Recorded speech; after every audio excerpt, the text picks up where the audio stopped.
Hey guys, it's Alyssa, the hopeless romantic redhead. And I'm Danielle, the whodunit detective. And welcome to Main Character Syndrome. If you feel like you are the main character in your life, you are in the right place. Happy Empyrean month, Onyx Storm release month, whatever you celebrate. We are talking about Basgiath War College once again. We are so close. We are so close. Just about a week or two, if I'm not mistaken. It's January 21st is the day it comes out.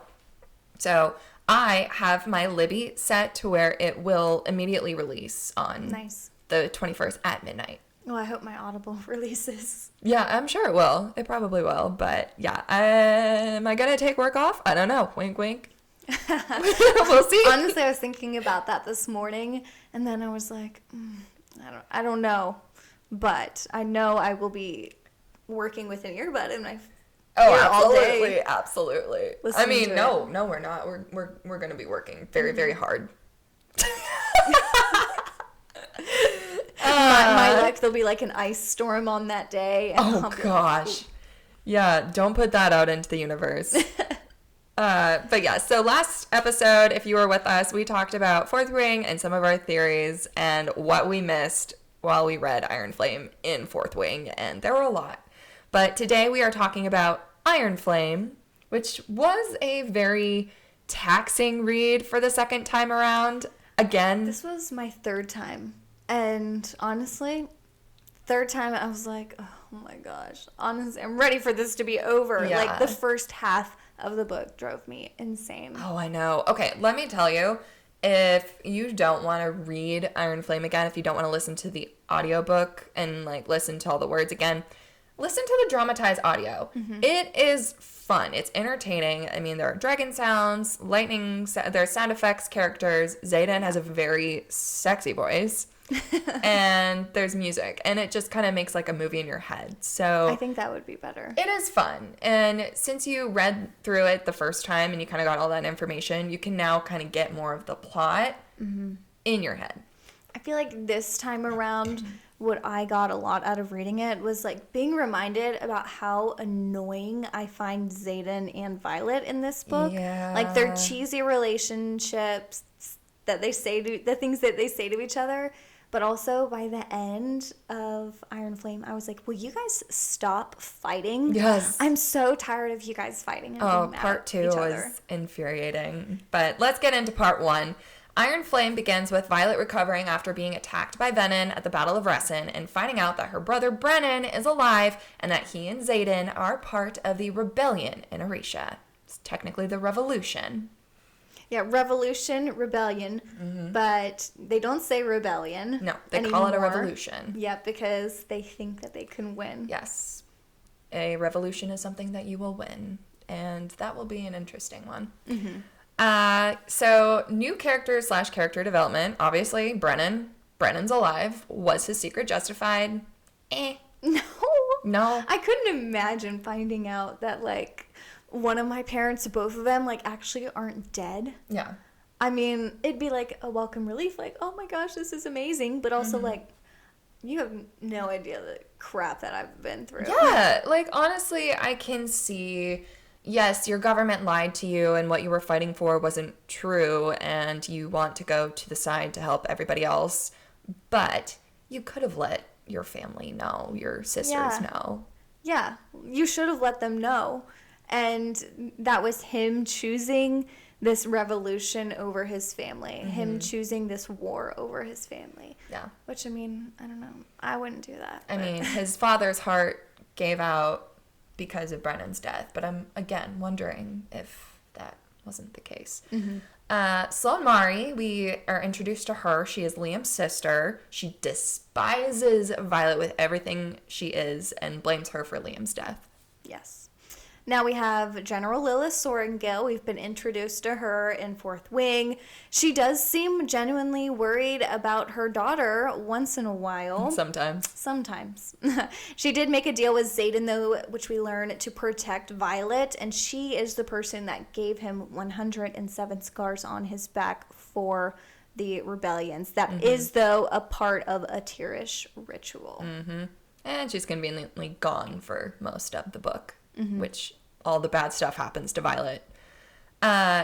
Then we meet Catriona, Cat Cordella. She is the princess of Poor Meal. She's third in line. She's Xaden's ex-betrothed, the drama.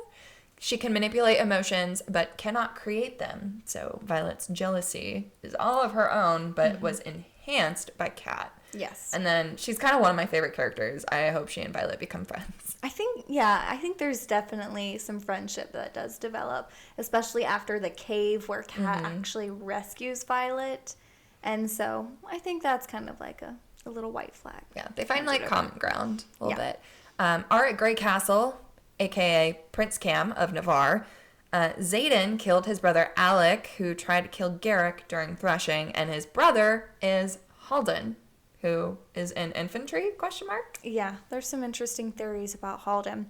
But I will say Auric/Cam does hate his father. So that's a big part of the book. He's and they know about the venom and the wyvern. Yes, he knows about it, and that's why he joined the quadrant.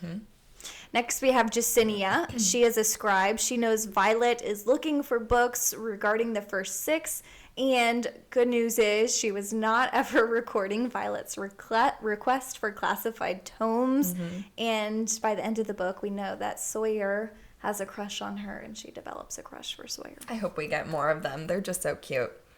Rhiannon, she is now a squad leader, but helps Violet in every way that she can. She is smarter than Violet gives her credit for, and she eventually gets the secret out of Violet about what actually happened at Resson. And Violet finally gives in and tells her friends, lets them in. Yeah, she definitely had a lot of patience, I'd say, with Violet in this book. She's very observant, too. We're introduced to Professor Grady, who is the RSC instructor. Writer survival course. That's a fun one to read about. That probably shouldn't be part of a college interrogation. Professor De Vera, she is like the professor of Battle Brief, and she is on their side, which gives Violet signals when Xaden's hurt, and then she eventually joins a team in Orisha. And she is the one, it's revealed, that put out those pamphlets in Battle Brief talking about that one attack. Yes. Next we have Viscount Takaris. He's the Viscount of Paromish province of Krovla. He's Kat's uncle, and Serena? Serena. Yep. We have Serena, who is second in line, I think. I believe so. But the Viscount is known for collecting things and people. Yes, which is why he wants Violet to protect him with her lightning. And he had that Xaden's father's chest that can enclose venom and capture them. Keeps them suspended in the air. Yeah, definitely interesting. These guys are kind of mentioned. They're Kieran, Aya, and Mason. They're killed at Resson. And then we have Nadine, who is also at Resson, but she's killed after impersonating Violet at Basgiath. And then Jack Barlow, not dead. Not dead. He's actually a Venin, and he learns to control his own dragon. What does that mean for Sigil? I don't know. Yeah, we'll see. Dane Atos may not be a trash human after all. I think, though, that may have been a plot hole. So I think when he, in Fourth Wing, says, "Goodbye, Violet, I miss you," I don't think Rebecca Yarros knew what she was going to do with Dane yet. Yeah, I don't know. So she kind of left it open for him to actually still be a villain by saying, like, "I miss you," like, "I'm going to miss you," you know, and then she, in Iron Flame, it goes back and he's like, "No, I didn't know. I just thought, you were choosing him." And I'm like, I don't know that she had his storyline set up yet, whether he would know or not. He could be backpedaling too, so she didn't kill him. Yeah. And then we have Imogen, now buddies with Violet after Resson, and they kind of bond over their PTSD of everything that happened, and then they start going running together every day. Yeah, because the venom can suck the life out of the ground, and so Violet feels like she needs to be faster, and so Imogen's like, "I'll run with you," which was kind of nice to see. We didn't say this in the beginning of the episode. There will be spoilers. We will be talking about everything and anything Empyrean, and if you have not read Fourth Wing yet, you need to go read Fourth Wing and Iron Flame and come back to this podcast because we will be spoiling it all. And then we also have Varish. Yes, Varish. Ugh. He reminds me of, like, the Umbridge of Fourth Wing. Yes. And I believe Varish, this is just a fan theory. He's definitely Venom. I think so.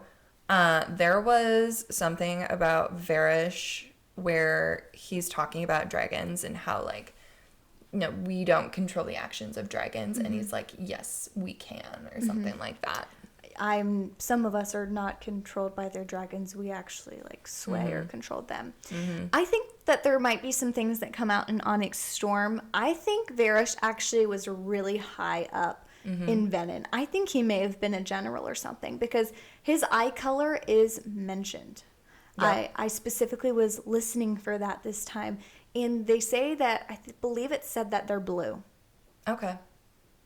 Some type of blue eyes, and then his dragon had like gold, like a golden eye or something. But I think the generals actually have blue eyes. Maybe that's my theory. That's something to think about. He also has an orange dragon, which some of the evil people are bonded to orange dragons. Yep. Definitely a fun little plot. Okay, some plot points in the beginning of Iron Flame Part 1. So we have Arisha they have a non-working wardstone, so that's what they're trying to figure out is how to bring that back to life and get the wards up. Violet has nightmares about the Venom Sage, and it's like he can talk to her. And then we later find out that Xaden has the same ones.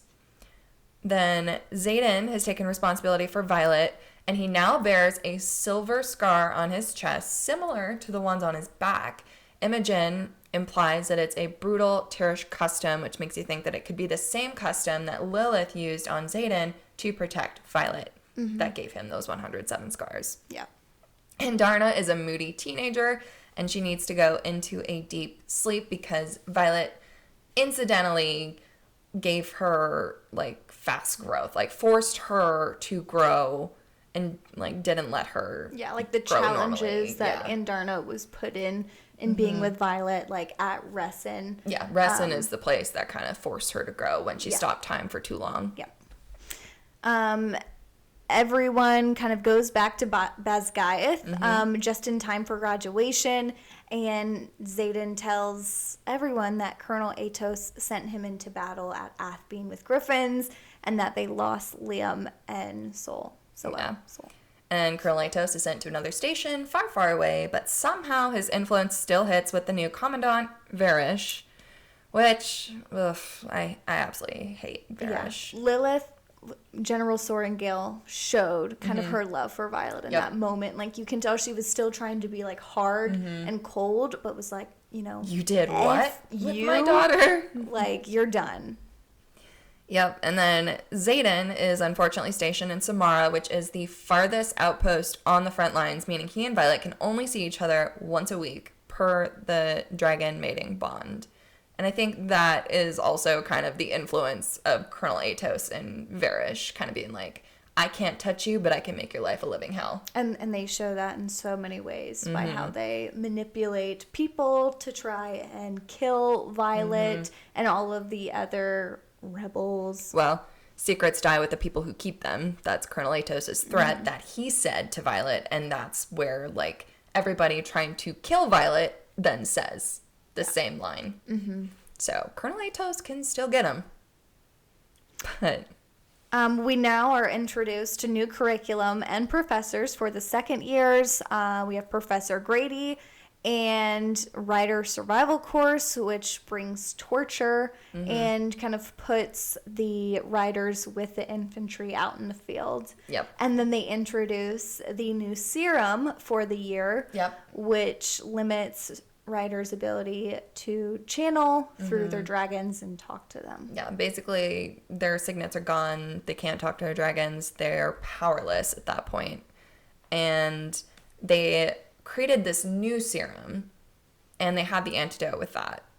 So I feel like that is going to come up a little bit later in the books, because it's like they wouldn't just drop that little nugget for no reason. Yeah. Yes, Varish's dragon Solus is unhinged and burns a lot of the new recruits and existing riders, but brings me to my other point where Varish says we should be the ones controlling them. Not the other way around. Did he make Solus burn all the recruits and the existing riders? Yeah. Yeah, he was trying to kill the rebellion relic children, the people who were at Resin. Yeah. Something definitely to look into and just kind of be aware of as you read Onyx Storm. Like, look out for that. Okay. Xaden and Violet's impasse was the most infuriating to read about, especially the second and third time that I read Iron Flame. Yeah. Even in part 2, I was like, oh my god, stop. Yeah, I'm like, this relationship is getting very toxic.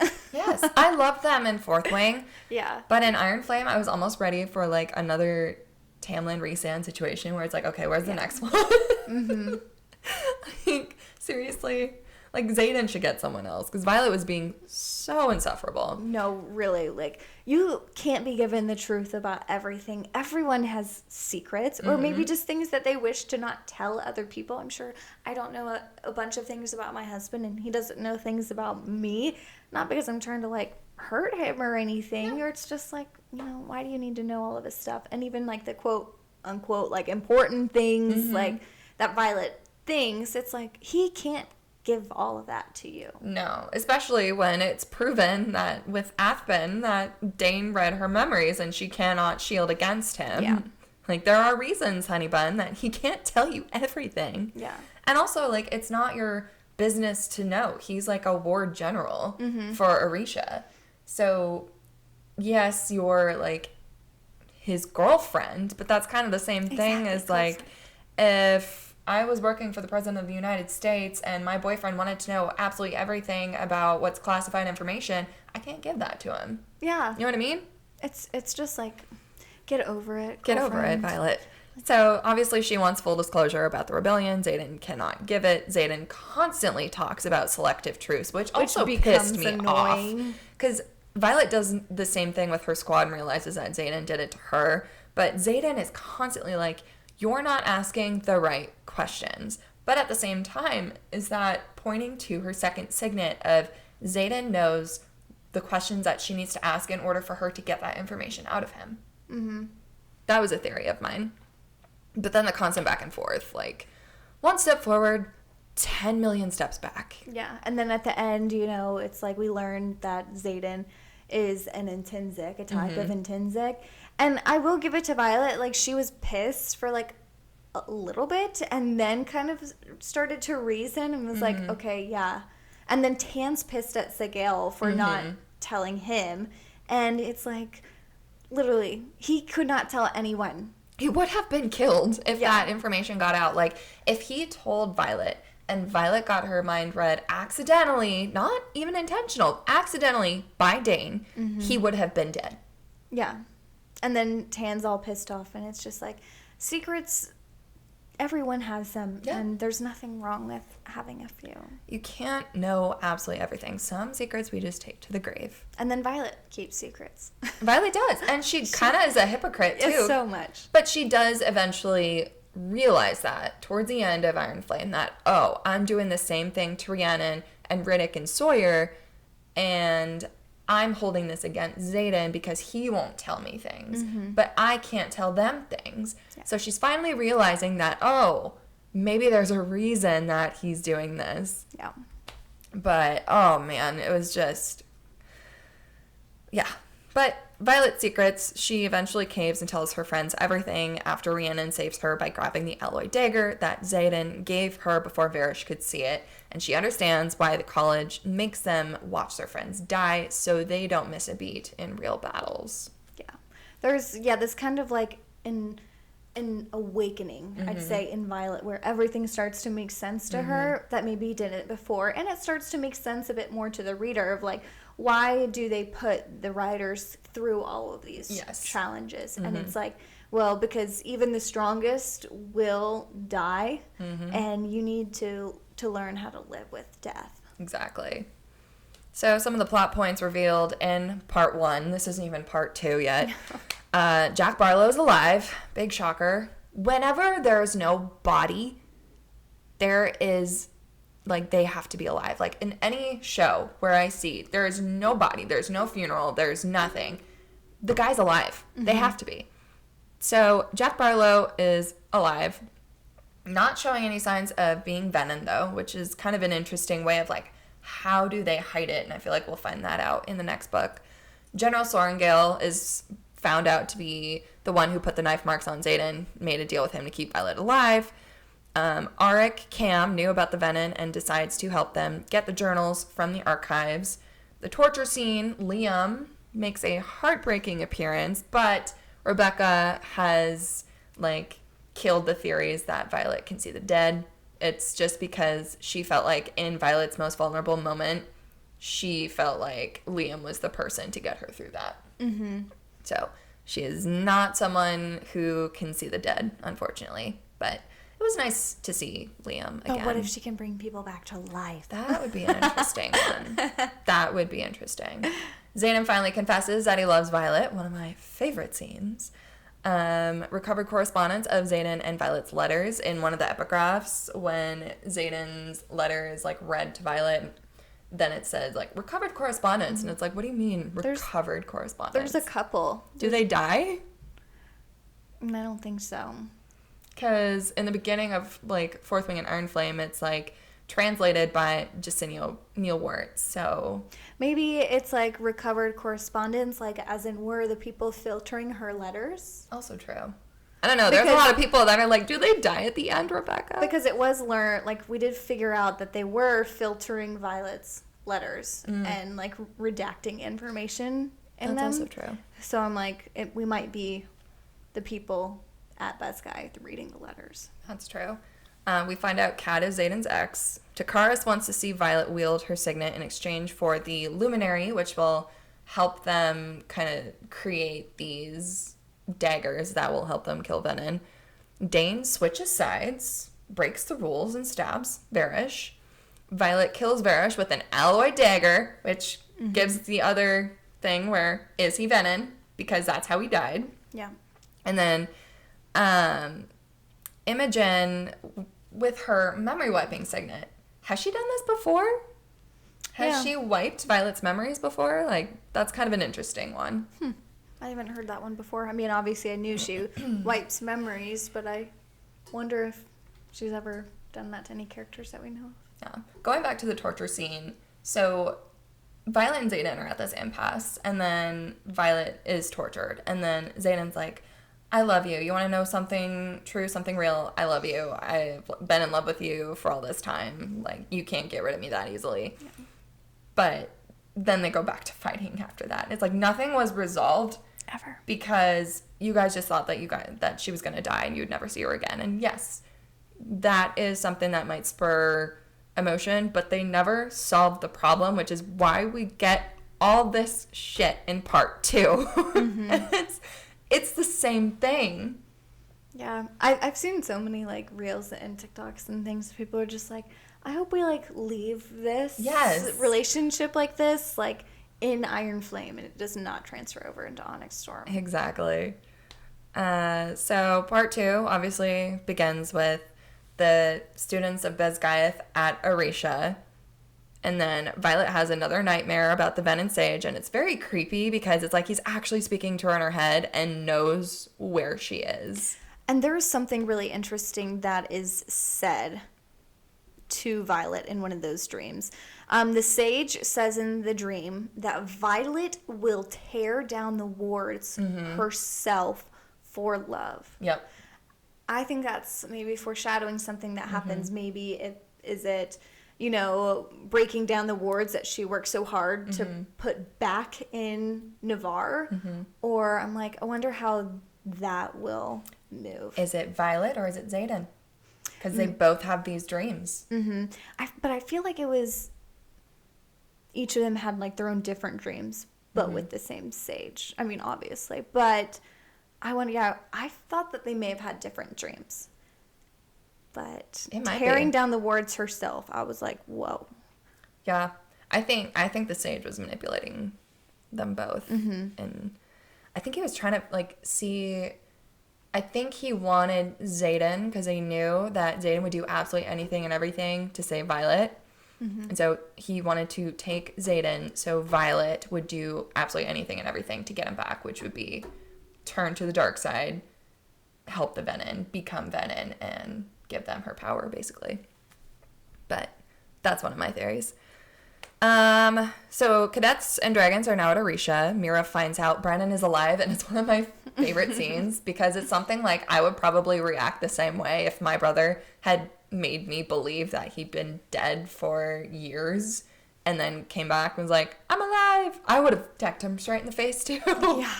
Yeah, I would have as well. That was such a funny moment. And I was like, yeah, you go, girl. Mm-hmm. I was surprised Violet didn't. Yeah. And then with translating the journals that Violet and Auric Cam stole from the vault in the Scribe Quadrant, she starts translating it with Dane's help. And this is where, like, we kind of get, like, the repairing of the friendship between Dane and Violet. But he better stay in his lane. That's all I have to say. Yeah, I think that in Onyx Storm, we're either going to see Dane become a hero or him become a villain again. Yeah, I mean, it's going to be either or maybe he won't have any part in it at all. But. That's true. Maybe his role is already played. But I think we'll see some more with his memory reading, whether that's for good or for evil. But we learn that the journal that she has is by someone who didn't believe that the power to create the wards, that knowledge should be shared. And so they have a journal that's not going to give them the answer. And so then they need the one that Lilith Sorengale eventually gives, which actually has the answer from someone who wanted to share that knowledge. Yeah, that was kind of an interesting twist where it was like, okay, one is completely misleading and then one's the actual correct one. It was kind of funny though, because then that shows from the very beginning, there were people trying to limit what people read and knew. Yeah. So this wasn't just something necessarily, that happened 400 years ago, and it's been going on since the very beginning. So will Violet find the truth? Will someone actually give the truth? Yeah. Similar to themes happening in the real world, and Rebecca actually discussed that, where they were talking about how, history is written, but then those who translate history can take things out, put things in, and make it not seem as bad. Yeah, and Rebecca was taking that with book banning and all that stuff, and she was taking mentioned that slavery in particular. Yeah. Didn't like how the history books, portrayed slavery when she said that, you can't erase history just because you don't like it. You can't just take it away. How it makes you look. And so that's kind of what the inspiration for what was going on at Basgiath and Navarre, because they don't like the history with the Venin, so they wiped them out of their history books, and it's that is not how that works. But then Andarna's awake. She is a moody teenager. It takes a long time. It takes a very long time. She did not complete the dreamless sleep, though. Her wing cannot fully extend because of it, and so she cannot fly or bear a rider, or so they say. She seems to be a black dragon, but we find out she is not. She is actually part of the 7th breed, and she's a purple, iridescent kind of color. And she's been left behind, is kind of what she says. She was says something I don't remember everything, but, I was left behind and I've waited 650 years for you. Yeah. Which 600 years ago is where what killed the Venin kind of disappeared. So it's kind of interesting to put those two and two together. But yeah. Then Violet meets Dracarys behind Xaden's back. Again, the communication. Tries behind his back, but he finds out. He finds out because Taryn is I didn't say that she couldn't sense me leaving. But we find out Xaden and Kat were betrothed. He has a room, and I can kind of understand this because Violet was not prepared for this. She knew that she was Xaden's ex, but she didn't know that Xaden actually had a room at like her house and like stayed here and trained with Kat and was betrothed. And there's a difference between like a girlfriend and someone who you're like unofficially engaged to. Yeah. And like your dad made like a deal with, was it Takara specifically, I think, to marry Kat. Yep. To strengthen their relationship and strength. Mm-hmm. Yeah, that's why I think the chest. That's why they had the chest. Mm-hmm. But, yeah. So that was kind of an interesting. I was like, Xaden, you dropped the ball on that one. Yeah, you should have told. We find out Takaris has a venom in that chest that he wants Violet to kill. Mira wards alone for the first time. Xaden's mad, threatens Takaris, and they make a deal where the Flyers join them in Arisha. Which then we get to the Flyers versus Riders, and we talked about, why Basgiath is so deadly. Like, you have to cross this parapet, you have to pass the gauntlet. If you could die on both of those. You have to go through this presentation where dragons could literally burn you to the ground if they do not like you or if they think you're weak. Then you have to go through threshing. Then you have to stay on your dragon if you do bond a dragon. And it's just like, all of these things can kill you. And then the Flyers are just like, oh, we just hop on a griffin and off of a cliff, and if we don't make it, we just fall into the water and try again next year. Oh, well, they said that they try another quadrant. Or, they can go into another quadrant or try again. They live, basically. Yeah. And it's so different. I think that goes to show it's like they can't risk people dying because they already die so much because they're not under the protection of wards. And then at Navarre, they're like, oh, we can risk people. We have wards. We have an ample supply of riders coming in. They can die if they're not great. Yeah. It was definitely kind of an interesting juxtaposition to see both of those. And also with Flyers versus Riders, Flyers have griffins, Riders have dragons, like fire-breathing creatures that are unpredictable. Because Terran is the one that actually like molds himself into something that Violet needs, where other dragons wouldn't do that. Yeah. And so I get it that a rider at Basgiath would probably need to know absolutely everything to survive. But dang, there are so many like trials and tribulations you need. They're brutal. But yeah, so it's a completely different way of teaching. But the deal's made. The Riders who their college, or not the Riders, the Flyers in Zolia, the Venom took over Zolia, where the Flyers had their kind of school, their college. And so they have to mesh together. Yeah, they mesh together in Arisha. But in order to get into Arisha, they have to climb through this mountain, this like treacherous like overpass kind of in the mountains. Yeah, they have to go on like a treacherous hike. Yeah. Something like that. That has like booby traps set up to kill griffins specifically is what it says. So that's a really interesting moment and a turning point where Kat already hates Violet because of Xaden. And then Flyer ends up dying. Yep, and Luella. she blames Violet. Yeah, because Luella falls, Violet tries to grab her, Violet accidentally drops her. It's not Violet's fault, she tried to grab her, but Kat blames her for literally everything.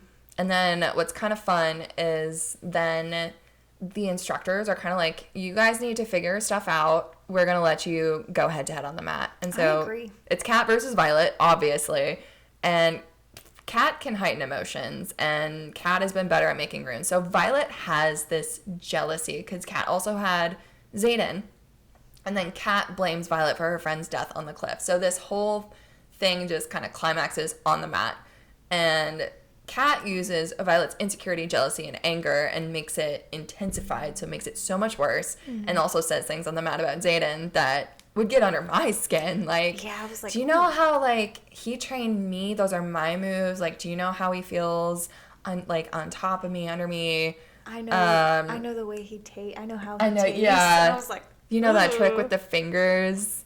Yeah. I taught him that. I was like, this girl, is you are cringy. asking to die. I was like, why is she doing this? Like, she's trying to heighten this emotion of jealousy and anger, and then Violet almost kills her. Did she have a death wish? It's like she was trying to make her kill her. Seriously, like, was she trying to die? Because you are telling this lightning wielder all of this stuff, where she could kill you in an instant. And then another sign that we pick up on that we know Xaden can read minds is because after that happens, then he takes her off into the other room, and maybe he read her mind, but he kind of starts to reassure her and then kind of contradicts what Kat says. We learn this when she is in Corden, when Violet and Kat are walking, and Kat says something about Xaden always being in control. That's it. And then he kisses Violet and is like, oh, I can never keep my control. And Violet was like, what the hell? How do you know that she said that? Yep. And then we get into the throne scene. I will say, this was hot.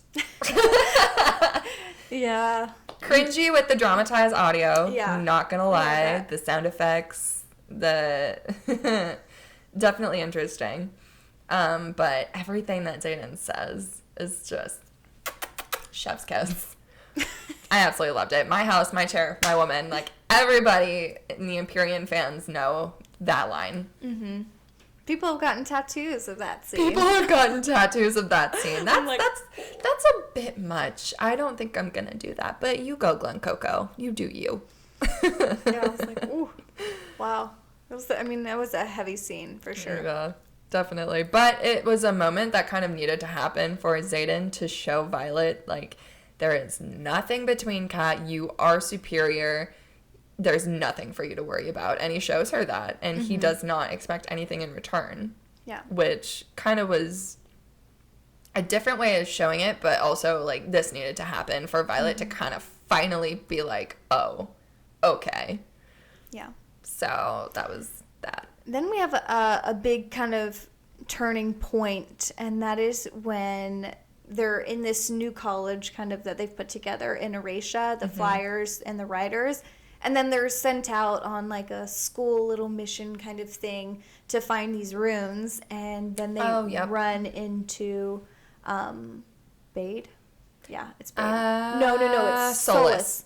Yep, they Solus, run into Varish's dragon, because Taryn bit Varish's dragon because Varish was trying to force Violet to have Indarna come out, and that's what made her burn out. And Taryn's like, enough. And so he gets Solus. Tan also took Solus's first eye. But Solus is hiding in this cave where Violet, Kat, and Sloane are in looking for this rune. And then Indarna is in there too. And she ends up killing Solus. And she's now known as a dragon slayer. Tan says, like, slayer. Yes, slayer, kinslayer. I can't remember what the words were, but she's a slayer of kin now. Yeah. So Taryn said that it's kind of like, can put like a dark mark on you. And he's like, I wish I had been the one to do that kind of instead of her, trying to show his like fatherly love, I'd say, towards Indarna, where he can be like, it shouldn't have been her. It was me. This is kind of where Kat also saves Violet in this mountain as well. And then she and Kat come into the room, and Xaden's kind of like, what the hell is going on? Are you friends now? And he's kind of like, you saved Kat because she's third in line for the throne? Third in line. And she's like, I saved Kat because it would have, like, resulted in your death. And then they had this other fight. And I'm like, shut up. Yeah. Like, figure your stuff out, guys, because this is getting annoying. Then we get to the Battle of Basgiath, which is the climax of the book. General Milgren begs for their help to fight a battle that he says that they will lose without their help against the Venin at Samara. But the battle is not where they think it is. It's actually Basgiath, because more than 3 marked ones that are involved, Milgren cannot see, and that is the protection rune that Liam's parents put on, or Liam's mom, whichever one did Both of them. Put on the kids, and that is like, General Milgren cannot see the vision if more than 3 marked ones are involved. So he cannot see the battle at Basgiath. He only sees Samara.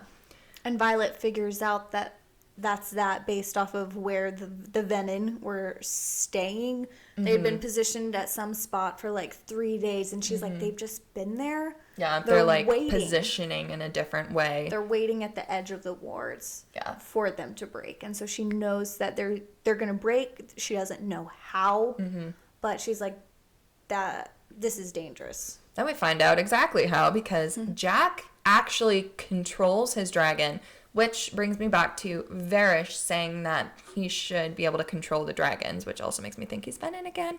But Jack kills Bade and basically breaks the ward stone, making Basgiath defenseless. Yeah, he pours Bade's blood over the ward stone. He slashes his throat and kills the ward a dragon, stone's which down. Is no, but you do you. The Venin move in waves, and the general waits, which is kind of an interesting thing. So the Venin move in, Violet kills the soldiers, but the general is waiting, and then he fights Xaden, like, one-on-one. This was where I didn't know if it was a plot hole or whatever, but we didn't see hardly anything of that fight. And I think we might get that more in Onyx Storm, but I wanted to see a little bit more from that. But I can see in, like, his point of view at the end, like, his vision. There's a little bit. But I'm still kind of questioning. Like, I have a lot of questions. I'm still kind of confused about some things. But Sawyer, poor Sawyer, he loses his leg from a wyvern. General Sorrengail sacrifices herself with Sloane's help to imbue the wardstone, which was such a heartbreaking, like, scene. Yeah. I was crying so hard during this. Third time I've listened to it, and I was still like... I know it's coming, and I still tear up when I listen to it, especially in the dramatized audio, where, like, the characters or the actors are actually acting out those scenes. Like, you can hear the heartbreak. You can hear just, it's awful. Yeah. And then we come to find out Violet, her suspicions about Andarna and, like, the Empyrean are coming together with Coda being like, you knew. Yeah. Xaden's like, do you have a death wish? Looking at Coda. Yeah, Justinia translated the journal and was like, this is 7, not 6. Yeah. And Violet's like, 7. Yeah. And then she's like, oh, wait a second. Yeah. 6 and the 1. 6 and the 1. Yep. And she's like, no, it's 7. 7 dragons. 7 breeds. Yep. And then she's like, holy shit. Then Coda, I need to talk to you. Do you have a death wish, Violet? That scene was kind of fun. And then Andarna is kind of like, I tried to tell you, I'm not like other dragons. It's kind of like... I'm the leader of my own den. Yeah, I'm the leader of my own den. And then Coda and Andarna help power the wardstone at Basgiath with the other dragons and create the Iron Flame. And then Xaden draws from the source to save Violet because, again, he can feel Violet, like, sacrificing herself with the wardstone. And he's like, I need to save her. And he was about to die himself. And that's where Violet and Xaden did, like, the same thing. But Xaden did it first, I would say. Because Violet was going to burn out. Violet's mom saved Violet, died herself. Xaden wanted to sacrifice himself to save Violet. Xaden draws from the source, which this part is kind of, like, really heartbreaking for Sigale. Because Sigale is like, you cannot, I chose you. And Xaden's like, but Violet chose me too. Yeah. And that was really, like, impactful. And because then Sigale, we learned, like, she hasn't spoken to Xaden in a while. Yeah. So it's sad. So... revealed in part 2, Xaden has a second signet. He's in Tinzik. Xaden is technically the king of Tyrrendor. But someone else, the House of Luella or something like that. Yeah, something. Are technically in control of it now. If they want it back, I guess. Because he's technically the king of Tyrrendor if something else doesn't happen, and I don't remember. Yeah. But she's like, this is his throne. Jack Barlow's Venin. There are other Venin in Basgiath. Andarna is the 7th species of dragon, and it's, like, purple-ish. Xaden has the same dreams of the Venom Sage. And yeah, so one thing I point out for Iron Flame is the whole time between Xaden and Violet, Xaden is constantly trying to get the I love you back from Violet. And he's like, so annoying. You love me. You love me. Like, he's trying to remind her that she loves him. And at the end of Iron Flame, he kind of uses that, like, you love me. And Violet's like, you know I do. And then she's like, what should I be scared of? And he's like, me, because he's Venom now. Mm-hmm. So it's like, oh, I don't know how that's all going to pan out in Onyx Storm, but yeah, definitely something to look into. So some questions. What is Violet's second signet? Do we see any signs? I mean, Rebecca has said that that there have been signs. She says it's in Iron Flame. Her second signet is in Iron Flame. I have read this 3 times, and I have some theories. First one was talking to the dead, but she shut that down. Mm-hmm.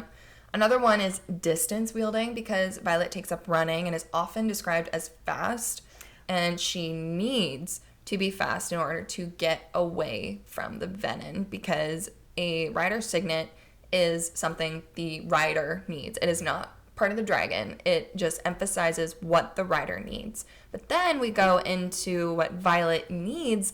She says it on the page. She says, I am a person who needs information, which brings us to the other theory of her being a truthsayer or some kind of intrinsic, which could kind of make sense with everything else going on, because she needs information. She's constantly saying this.